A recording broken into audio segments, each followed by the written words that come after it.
Welcome, everyone, to a brand new episode of the Action Movie Guys podcast, episode 437. Now, we're starting a brand new franchise. We're starting the G.I Joe franchise. We're going to start it all off with the Rise of Cobra from 2009. I'm your host, Alex Figueroa. My co-host is Nate from Netflix Reviews. All right, Nate. So you saw this movie in the theater? Heck yeah. Heck yeah, I did. I saw this at the theater, and let me tell you something. Okay. This is I really liked it when I saw it at the theater. I won't say love. I would not say that, honestly. Okay. I was 22 when this came out. So I was young. I was like getting into my, I've always been going to the theater. But at this point, you got to think, I've only been going on my own, like buying my own ticket for like 4 years when I was like 18. So, it's still pretty early on. And I went to see this with my cousin and we liked it. I was like, you know what? This movie got Stephen Summers, your boy, The Mummy. Yeah. The Mummy Returns. Van Helsing. G.I Joe, The Rise of Cobra. That's a 4 movie span for him. So, I liked it. I've seen this movie a lot of times. I'm not gonna lie. I've seen it this is probably like my 5th or 6th time watching it. So I'm familiar with it. All right. I didn't see this in the theater. I did not go see this thing in the theater. Did you watch G.I Joe growing up, though? Yes. Because you're a child of the 80s. I was heavy on the G.I Joe. So this is going to be a very interesting thing because coming from a cartoon and then doing this live action, it's a very interesting thing. Toys. I feel like this movie's based on toys. This movie the Hasbro logo at the beginning. It's like just toys. Yeah, it's just like the Transformers, right? Like, they have the Hasbro, and then boof, it goes right into this thing. Okay, so with the G.I Joe, so I saw it for the first time when it came out on Blu-ray, I believe. So I don't think 4K was around. I don't think so. No, not when it came out. Blu-ray. And I remember I hated it. Oh, I did not like this movie. I'm not surprised by that, honestly. Yeah, I did not like it. And did it change on this rewatch? Now, I didn't see this multiple times like you did. This has got to be the 3rd time you watching. So you haven't seen it 6 times. Yeah. Like me. Yeah, you've seen it a lot more than I do. Okay. But there's things about this movie that really freaking irked me. And even rewatching it, I call it like Jason Bourne flashbacks. Like, I was like, oh my God. I started to get annoyed watching this movie. But we're going to talk about it now. Financially, this was a semi-juggernaut, if you really think about it. Now, this budget was $175 million. They said, hey, do what you will with this G.I. Joe movie. And Steve Summers was like, every single dollar. Yeah, he said, I'm going to catering and everything. We're going to do it. This movie grossed $302 million. So good enough to get a sequel. Yes, right? It was good enough. I think it probably also did well on video. I bet you a bunch of people bought the Blu-rays and DVDs. It came out with like a version of it that it was in the Cobra Commander helmet or something. Target exclusive. I know it. Yes. So you're going, wow, that's pretty crazy. So yeah, this literally spawned the franchise from this first movie. Now, I can't wait to see what the critics and audience had to say about this movie because I would have been dying to know, watching this damn movie, what did they think of it. So let me know what the critics and audience had to say about this film. All right. Not great. Not great. So as far as the critics go, they hated it more than audiences. 33% for the critics. 1 out of every 3 thought it was at least passable. 2 out of every 3 did not like it. Audience score right down the middle, literally 50%. So 50% liked it, 50% did not enjoy it as much. So it's not fresh on either metric. But, look, this is post-Transformers, right? Right. Post-Transformers 1. I don't know if Transformers 2 had come out yet by 2009. It might have come out the same year. I don't know. They're both Paramount as well. But this is, cynical cash grab ideas is what they're saying, right? These are toys. This is, they're cashing in on nostalgia and all that. I could see why people would hate it. But yeah, the scores are not amazing. So, it's weird, right? When you look at the scores and stuff and you're like, holy hell. You're absolutely right. They totally targeted the children. This was a PG-13 movie. This was not even rated R. But then again, G.I. Joe wasn't even rated R. I don't believe it was rated R back in the 80s. Yeah. But it was more PG-13. So anyway. It's for kids, but he snuck in some stuff in this movie for PG-13. Let me tell you, the girls all look like dolls in this movie. They're hot. I'm not gonna lie. Well, we'll talk about the females and stuff. Yeah, but I'm just saying, and there's a lot of violence for a PG-13 movie. Well, just like a cartoon. I mean, the cartoon was very I mean, it wasn't lasers in gory, the cartoon, right? but it was very graphic. Yeah, it was just like Joe, G.I Joe, American heroes. All right, let's get into it because I really want to talk about it. All right, so let's go with the lead character. Is going to be played by Channing Tatum, and Duke. It's Duke. Okay, he plays Duke. So I'm gonna and score, Marlon Wayans and as Ripcord. Yes, I'm going to score kind of the good guys, team? I guess, because this is a team movie. Duke is our lead, so he's at the end of the day the main lead. Gotcha. This was before Channing Tatum was really good, because I actually like him a lot as an actor now. This was before he reached his peak, because his performance is bad in this movie.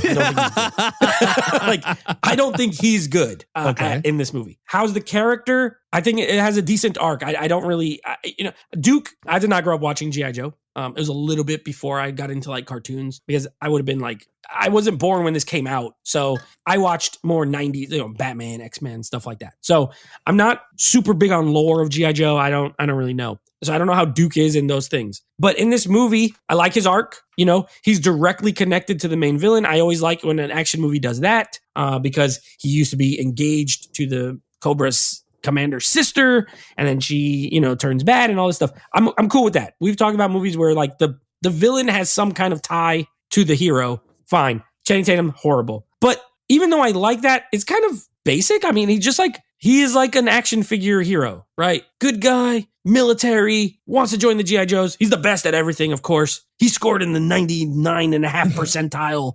Is the best at everything. Fine, whatever. I actually liked Marlon Wayans in this movie as Ripcord. I thought he looked like he was having a good time. This is a stupid movie. And so when you're doing a stupid movie, you need to have fun. You know what I mean? I think Channing Tatum plays it too serious. And Marlon Wayans like, nah, man, we're toys. We're toy characters. Let's have a good time. So I liked Marlon Wayans. As far as the rest of the G.I. Joes, you got Scarlett, I think, was the girl, right? Scarlett. Very, very attractive. Not the greatest actress. I like the little French guy. He made me laugh a few times. And then you got Heavy Duty, I think his name is, the black guy he's like the machine gun guy. Yeah, Heavy Duty. Yep. Yeah, I like Dennis Quaid, actually, as the leader. Hulk. Yep, I like Dennis Quaid, fine. And Brendan Fraser, we get a cameo. Why wasn't he in this more? Like Stephen Summers, come on, that's your boy. That's Rick O'Connell from The Mummy. He should have been. I would have been cool if he played the Hawk character as well. But whatever, Quaid was fine. Overall, I gave it a 3 though. I think they're fine. I don't really have I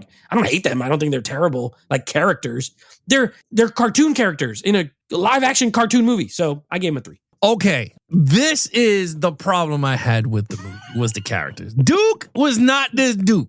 Duke was the commander of the G.I. Joes. This is not him, a military, and then he asked to be on the G.I. Joe. My brother was the G.I. Joe. That's Duke. Now, wrong casting. He should never been Duke. Now, the crazy thing is, if they do G.I. Joe now, and I'm going to keep bringing this guy's name up because he looks exactly like Duke. Alan Richardson is Duke. That dude is huge like Duke. Charisma like Duke. You give him the blonde hair and you literally would be like, oh my God, this is Duke the cartoon right into the screen. Alan Richardson will be Duke if it was up to me. But anyway, Channing Tatum was not Duke. Horrible Duke. Horrible Duke. I mean, he can't act to save his life in this movie. No, he was horrible in this damn movie. Oh, Lord Almighty. Scarlett, Richard Nichols. I was attracted to her watching this damn movie. I don't know what it is. I was gorgeous. Yeah, she was really, and the thing that you said about the females looking like dolls and stuff, they looked exactly like that in the cartoon with the tight leather. And I remember very watching, proportioned, very drawn a certain way. I remember when this movie came out, the actress that played Anne, which is Cobra Commander's sister, the one that Duke is in love with. Yeah, Sienna Miller. She hated this damn thing because she had to put powder and they had to put it into this thing and she hated just putting it on and taking it off. The same thing with Kate Beckinsale, but she said she got used to it the more movies she did. But that girl did not even like it. She didn't even come back for the next sequel. She just like, no way. But I could totally see it. I could totally see it because, these girls were moving and that thing was just skin tight. Yeah. They couldn't do much. But anyway, characters, man. I did like some of the G.I. Joes because they look some of them. My only problem with this damn movie, they never had Sergeant Slaughter in this movie. He should have been in this movie because Sergeant Slaughter was a G.I. Joe, even in the cartoon. Even as a cameo, you could have did it in a scene where he's fighting Snake Eyes. Mm-hmm. Remember when everyone is standing there? Oh, I forgot about Snake Eyes. He was cool. Yeah, I'll let you talk about it. But remember the scene that they're fighting and Duke has to fight Snake Eyes to get points and all this, to get recruited, which I was like, this is so dumb. But anyway. That's where Brendan Fraser was. Brendan Fraser, right. Brendan Fraser, I don't think he was Sergeant Slaughter. I don't think so either. He was someone else, but he was like a But he was a G.I Joe character, though. He was, and he wasn't in the movie much, which I was like, that's so dumb, because that character was in G.I Joe. Like the cartoons. But again, this is a movie, so there's so much screen time. And G.I. Joe is a big faction. Like a lot of people got to know, there are so many characters in G.I. Joe, it's so hard to put it on screen. So I guess that's what they did. I think they pick-pointed some characters, like, okay, let's get a hot chick in redhead, and let's get the other one for the villains. But Snake Eyes is the best character. I'll say this, Snake Eyes, and then when we do villains, we'll talk about that. But Snake Eyes is a carbon copy from the cartoon right on screen. Yeah. Like, I loved Ray Park as Snake Eyes. So yeah, with that said, I'm giving it a 2. Marlon Wayans was so corny. And I was like, G.I. Joe was not even a corny like character, but I could see that they were trying to hit the kids, and the acceleration suit was not even in the cartoon. Like, they just threw that gobbledygook into this movie just to sell whatever toys. But I wasn't too crazy. I wasn't too crazy with it. So I give it a 2 for decent. I was not too all up in it. Okay, main villain. Yeah, real quick. Brendan Fraser played a character. So he played a character named Sergeant Stone. Yes. That originally he was going to play Gung Ho, who's also a G.I. Joe character. But instead was later to revealed to be playing Sergeant Stone, which is probably a Sergeant Slaughter fill-in, if we are on the right track. So according to the director, Fraser begged to be in the movie. So he wasn't even supposed to really be in this, but he had already worked with Stephen Summers 3 times. So he was like, please, let me be in it. And then he put him in. Let me be a G.I. Joe.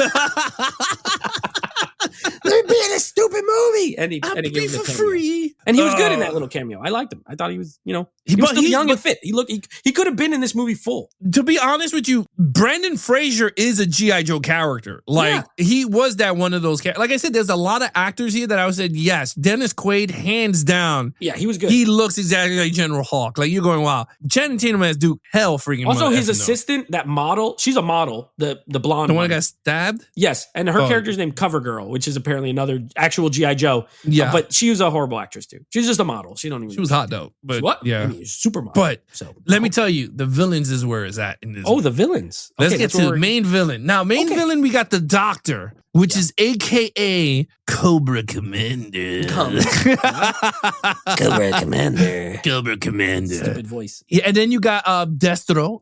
Destro, yep. There you have him. Mm-hmm. Then you got the girl. So her name is Anne, but her real name is the Baroness. Yes, but they didn't call her Baroness in this. Only when she was, when they showed her human form married to the guy, and the guy with the Morocco guy, the one that does the tech, he's the one that called her Baroness. So we got Dr. Mindbender as a little cameo. Zartan, the guy who could change faces. Yes, which was the Mummy. Listen, this movie is the Mummy 3, the actual Mummy 3, not the one with Jet Li. Because you got Brendan Fraser. Yep. You got Zartan, who's Imhotep. Dr. Mindbender was Benny from the Mummy. So was he? That was Benny. Yeah. And he's another one. He's like in all of Stephen Summers' movies. He's like his good luck charm kind of guy. But yeah, he was Benny. So I was like, look at this, we got a little reunion here. Okay, villains. All right, you have Christopher Eccleston or whatever is Destro, Arnold Vosloo, Zartan. Jordan. Yep. My boy Joseph Gordon-Levitt, who I really like as an actor, he plays Rex, aka the Doctor, aka Cobra Commander. Look, I will say, and Storm Shadow. Yeah, Byung Lee as Storm Shadow, who's an actor I really like, and Sienna Miller. Sienna Miller is. I don't want to sound like a pig. A perv? No, I won't be. I'm not pervy, but I don't want to sound like a pig. Sienna Miller is a fine woman. A very fine woman. And I liked her. And I liked her in this movie. She might have hated it, but I'm glad she was there. I'm not going to lie. Okay. Yeah, there's tons of villains in this. To me, I'm going to be honest with you, Alex. To me, they're equal as the heroes. There's a bunch of them. I get their motivation. They're super cartoony. If the heroes were not cartoony enough, these villains are cartoons. All of them. You got Joseph Gordon-Levitt doing this crazy voice. Now, Cobra Commander in the cartoon had one of the worst voices I ever heard in my life. It's like really shrill and like weird. JGL's is not much better, like Cobra's soldiers will come and do the thing and the venom and whatever. But you know what? It works for this movie. Like, it works. This movie is crazy. Actually, Destro, he kind of plays it straight. He's like an arms dealer. But then at the end, he gets a metal head, and that's where he turns into a cartoon character. Like, my face, whatever.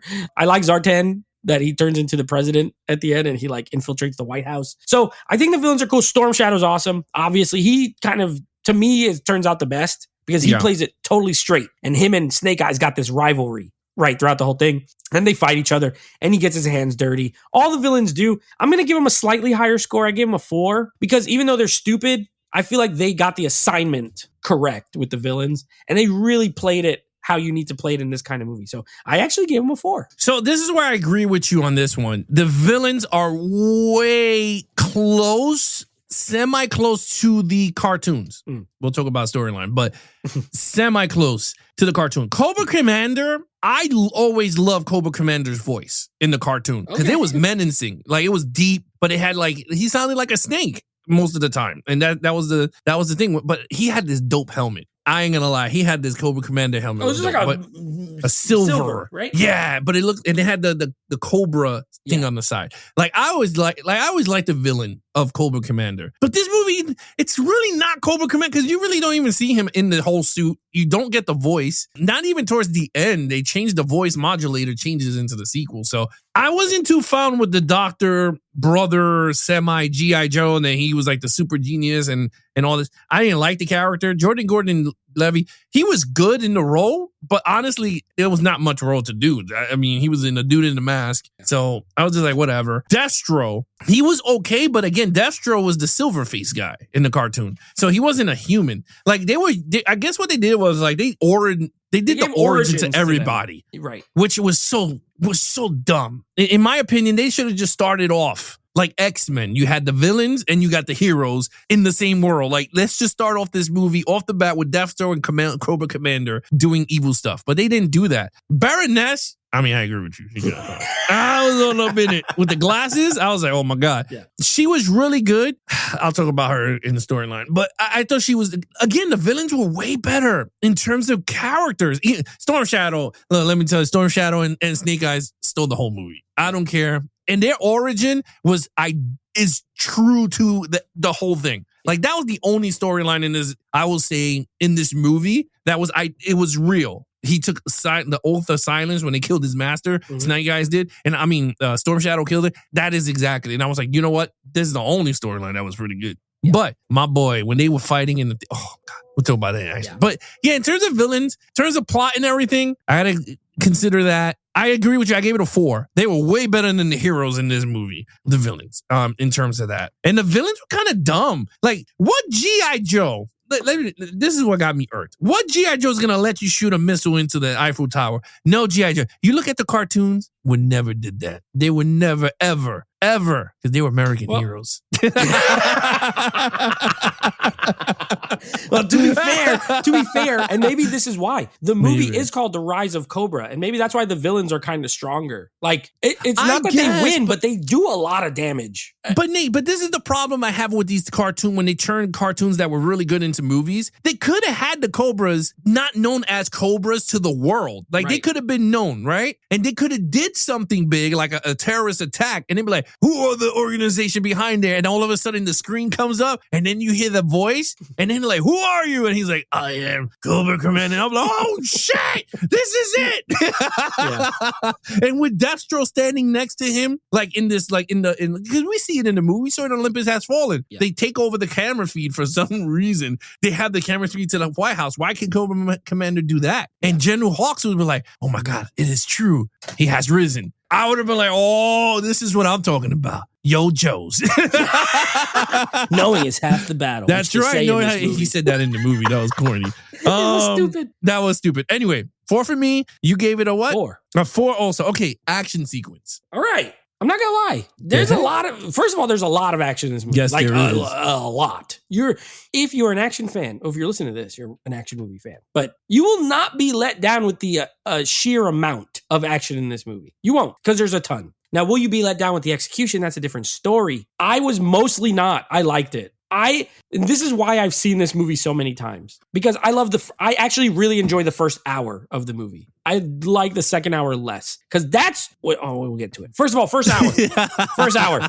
I actually really, really like the scene where they come and steal the case with the nukes when they're at night. The convoy. The nanobots. Yeah, with the convoy and with the plane that shoots and it goes like into, I think it's great. Great explosions. Like Steven Sommers, he directed the heck out of this thing. Like stuff blowing up, trees blowing up, people shooting, people getting shot. Like that's what I was saying. Like for a PG-13 movie, a lot of people die and they die like hardcore in this movie. There's no blood, but it doesn't matter. People get their heads like blown off and everything. The little arrow goes in the guy's eye and his head explodes. Like that's pretty cool. I love that scene too, where the Joes show up. Like Scarlet comes down with the crossbow thing, and then Snake Eyes comes in with the sword, and Heavy Duty's on the machine gun shooting. Love it. I'm like, yes, this is awesome. I also like the scene in Paris with the suits where they can run fast. I like it.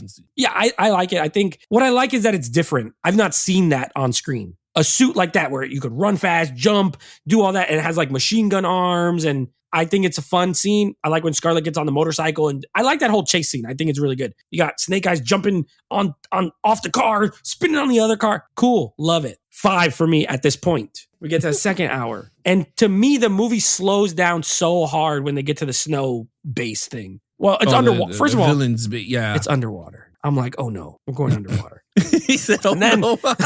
on top, you're on ice. And then below, you're underwater. And then we get the stupid, I hate the part with Duke and he has a girl and they're in that little manta ray looking and they're chasing the other. And it takes me out of it because I don't like that. I don't like the same crap. It's in the Star Wars episode 1 where they're with the big fish. Remember they're in yeah. They were on the water. I like spaceships in space. I don't like spaceships underwater. And that's pretty much what you get. Torpedoes. And so I gave it a 4 overall because I like the fight with Snake Eyes and Storm Shadow in that like silo looking thing with the electricity. And that's the best part of the second half of the movie. Because then you get Ripcord flying the jet. Like, okay, I don't hate it, but like it's whatever. He's flying a jet and shooting the missiles. But all the underwater stuff kills it. So I would have gave it a 5. Like there's a lot and it's good. That part I don't like, so I gave it a 4. Okay. I agree with you. This movie has tons of action, but it was fun action. I kind of enjoy the action sequences. I do agree the ending sequence sucks ass. I did not like the water sequence at all. I was not fun. But the first half of the movie, I was kind of into it. The acceleration suit of them running fast and doing all that stuff, it was cute. And I could see it for the kids. The kids would love. Yeah, totally. I wasn't buying it because I was so stuck in my 80s because I wanted. Look, if you watch the G.I. Joes growing up, these dudes had some dope vehicles. And I don't understand why they couldn't make these vehicles. Because I'm telling you, Nate, if they would have made these vehicles that people loved as a kid and they turned them to real life, I'm telling you, you thought Minecraft people would go crazy. You have people clapping in the theater seeing like their trucks. Their trucks has mounted stuff. You got the F-16 that looked like, different, they looked G.I. Joey, Yeah. And then they had the helicarrier. Now that thing was, you think the one from the freaking Avengers movie was huge. Their helicarrier was huge. It carried everything. Mm-hmm. And I'm like, man, but they never utilize it. And I think that's the flaw of this movie in terms of action. Did it feel G.I. Joey? No, it didn't. And I think it was the biggest mistake was going on the water because G.I. Joe fought in land. Because they had everyone come each other. Like it was the army. Dudes, everyone. And then you could have had the cool cameos like Sergeant Slaughter in a tank. Like he was in the cartoon. You could have had, all the characters that people love come on screen just to help Duke and everyone, whatever. But I did enjoy. This was a popcorn flick and I did enjoy it. I gave it a 4. I did like it. And I love the missile hitting the Eiffel Tower. I'm a sucker for technology that eats metals and stuff. The nanobites and all this stuff. I'm like, you suckered me. I'm all up in it. I did enjoy it. I thought it was really good. Storm Shadow and Snake Eyes. Oh, that fight was so, it was good. I loved it. I love my karate and I love that stuff too. So I have fun with that. Can't wait to talk about storyline. But yeah, I gave it a 4. You gave it a 4. Okay, storyline. I will say the one thing I appreciated, and maybe the 80s kids wouldn't, I'm glad they didn't shoot lasers. No, they had to. They had to go red and blue. No, I don't like that. That would have been worse. If they're like, no, they would not. Shooting these lasers, I'm like, no, I would have been mad. Because they did it in Star Wars. They did it in Star Wars. I don't like it. No, there's Star no Wars way you can tell me. But to be fair, Star Wars is in like the year God knows when. Who knows? Like 3053. Oh, yeah. They have, laser swords. I this is somewhat, it's futuristic because it does say in the not too distant future. The nanotechnology I could deal with. Sound wave type guns I could deal with. Suits. Okay. As soon as they start shooting lasers, I would have been like, no freaking way. The red and blue lights. No. I'm glad they didn't do lasers. I'm glad they got to do it in the next one. I'm telling you. If they do lasers, I'm going to give it a 2. Oh my God. I'll give you a 2. If they do like they did Transformers 1 and make it a CGI cartoon, shoot lasers. I don't want to see real life lasers. I don't want to see it. No, oh my God. It would translate so dope. Lasers don't even actually do anything. No, it only works for cartoon. No. You have a laser pointer? Did it go through someone's body? No. Laser pointer. Okay, what are we on? Story? Story. 2. Give it a 2. It's pretty stupid. It's not great. Probably I agree with you. Probably the most interesting part is the Snake Eyes and Storm Shadow like history. Had the master say master. I like when the little kid's like, he's a cur. He's like, he hates him so bad because he stole some food, or he's a cur. And they fight. I like that. I wish they told it in one long flashback instead of like little pieces. Multiples, yeah. Yeah, that's me. I mean, we've talked about it on this podcast. I'm okay with flashbacks. I don't like when they're broken up over a button. Like, just do one. Like, do one 5-minute one. That's the most interesting. Other than that, I mean, it's good guys versus bad guys. Bad guys want to take over the world, make a terrorist attack so that they can rise to power. It's nothing new. It's not groundbreaking. And there's a lot of silliness. Like, doesn't make sense. Like, this dude's in the jet. He blows up a rocket over Russia, and then like in 3 minutes is able to get all the way to Washington, D.C. Like, okay, sure, I guess. And I give it a pass because it is a stupid cartoon for kids. But, at the same time, sometimes it's too stupid. So I gave it a 2. I don't think it's a very good storyline, but I mean, I don't think it was trying to be either.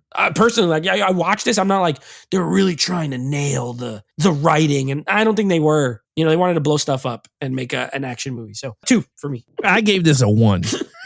And this is why I had so much problems with this movie, and not even the stupid storyline alone with the nano thing. And I'm okay with it. Yeah. Big Papa Al is okay with that one. I am not feeling that Cobra Commander's sister is the Baroness, the Baroness, right? Which in the cartoon, they're not even brothers and sisters. Duke is not even, from what I remember as a kid, I don't remember, they're not a thing. Yeah. Only Destro and the Baroness had a thing. So that part in the movie is right. When he was like, if you ever touch whatever, he stabbed them. That is true. Other than that, the Baroness and the Cobra Commander's brother, no. Duke and the Baroness, never.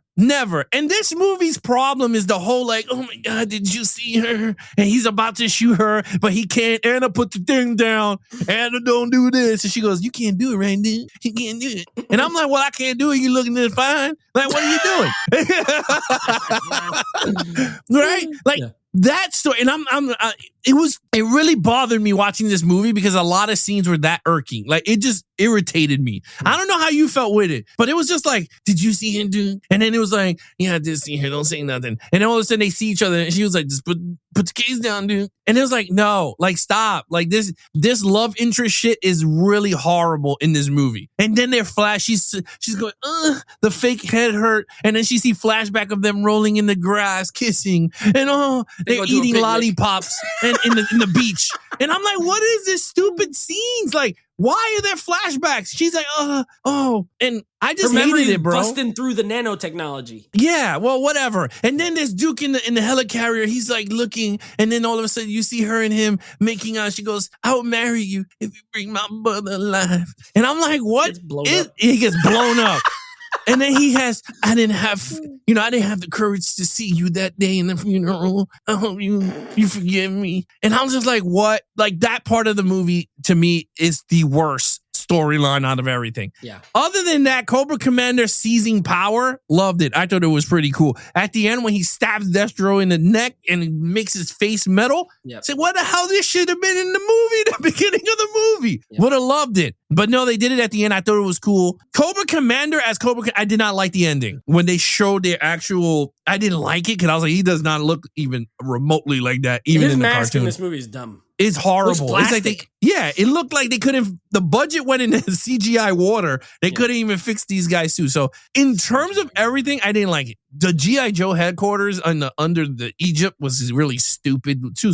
Why is there water under CGI. there too? Yeah, they're going down the CGI. elevator and there's like all that water. I was like, yeah, too much CGI. I mean, that's Steven Summers for you. He's but it was like king. And this is when I texted you. I was like, this is bad CGI. Like, even when they showed the plane taking off and then landing, I was like, what? I was like, this CGI looks so PlayStation. Like, it just looks so bad. Some of it looks fine, and some of it looks bad. Nothing looks amazing. It looks either passable or bad. Yeah. No, I agree with you. It just looked atrocious. I was like, this is, and again, I hate to say CGI is bad in movies, but in terms of this storyline, like, was it entertaining? No, but I did enjoy it as a popcorn flick. At the end of the day, I was just like, yeah, this is pretty entertaining. Yeah. If I have shit to do, I'm putting on G.I. Joe, Rise of Cobra, and I'm cool with it. But anyway, with that, I gave it a 1. All right, overall. I mean, what you just said at the end is how I feel about this movie. To me, it is not offensively bad. No. I like it. I do. I will never go up to someone and say, hey, you ever seen G.I. Joe, Rise of Cobra? It's really great.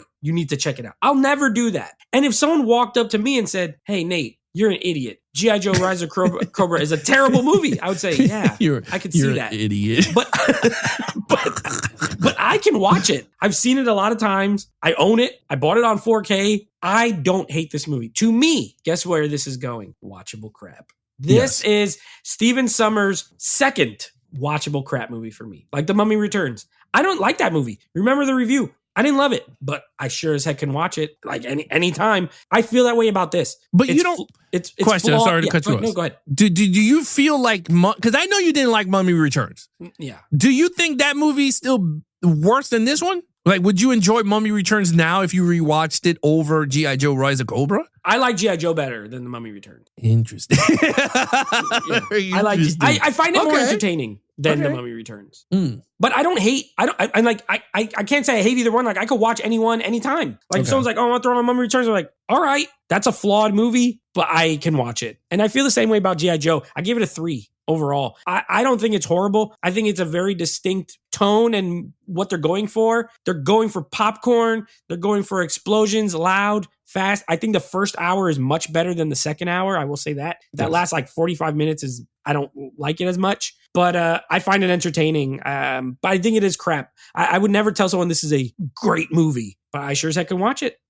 This was an easy one. You know, this episode was easy. I was like, well, G.I. Joe? I mean, I know I picked it, but I was like, G.I. Joe? Put it on, no problem. So yeah, I think it's fine. I give it a 3. You know, it's funny because I think the G.I. Joe the movie with the cartoon was like way better than this one. But I've never even seen it. You never seen it? You know, we should do one day. I mean, I know you do all your Transformers cartoon because that's what I was thinking. We should do a cartoons movie. The movie of the original stuff, though, not the modern, like the original cartoon month.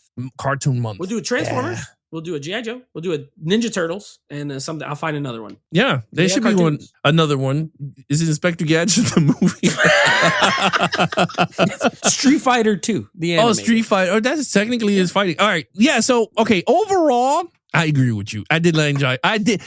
Okay. If you're a fan of G.I. Joe, you're going to hate this movie. You're going to hate the lore. You're going to hate all the characters. You're going to hate everything that's known to man, what they did to this franchise. But at the end of the day, it was kind of enjoying. I did enjoy it for what it was. And there's a reason why I still have it in my 4K collection. Because I was like, watching this movie, I was like, why did I buy it in 4K? And then by the end of it, I was like, oh, the Baroness. Duh. And Scarlet. The two females in this movie. But no, all jokes aside. Nice to look at. Yeah. In high definition. Super Ultra HD. Super. 8 times the resolution of Blu-ray. No. I remember those commercials in the beginning of the Blu-rays. Back when Blu-ray first came out? Yeah. Dun, dun, dun, dun, dun, dun. The screen used to wipe and all of a sudden it was like super clear. Like, whoa, look at this. I love those. I watch them still. No, but all jokes. I liked it for what it was. I gave it a 3 too. I thought it was good. I had fun with it. So yeah. All right. Total points.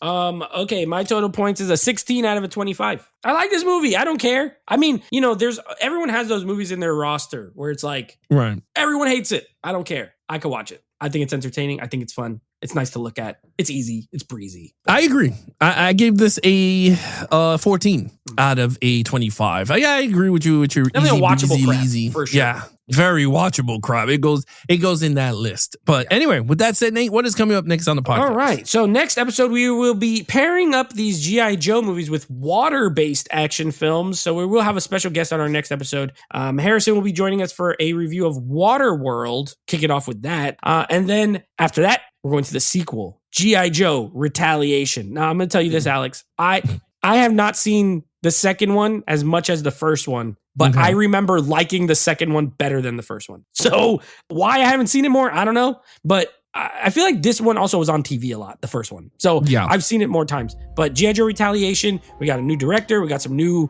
characters. So we're going to be reviewing that one, continue on with the G.I. Joe franchise. With that said, guys, you guys want to follow us in our social media accounts, please follow Nate over on Instagram at Netflix Reviews. Check out the podcast with him and his friends called Netflix Movie Reviews. Anything Action Movie Guys, head over to youtube.com/Action Movie Guys. Subscribe, leave comments on your favorite episodes, and of course, you can take us on the go with the Action Movie Guys podcast, available on all podcast platforms. And of course, you can follow us on Instagram and TikTok at Geeks, the letter N Flicks. Other than that, he is your host, Nate from Netflix Reviews. I'm his co-host, Alex Figueroa. Be awesome to each other and geek out.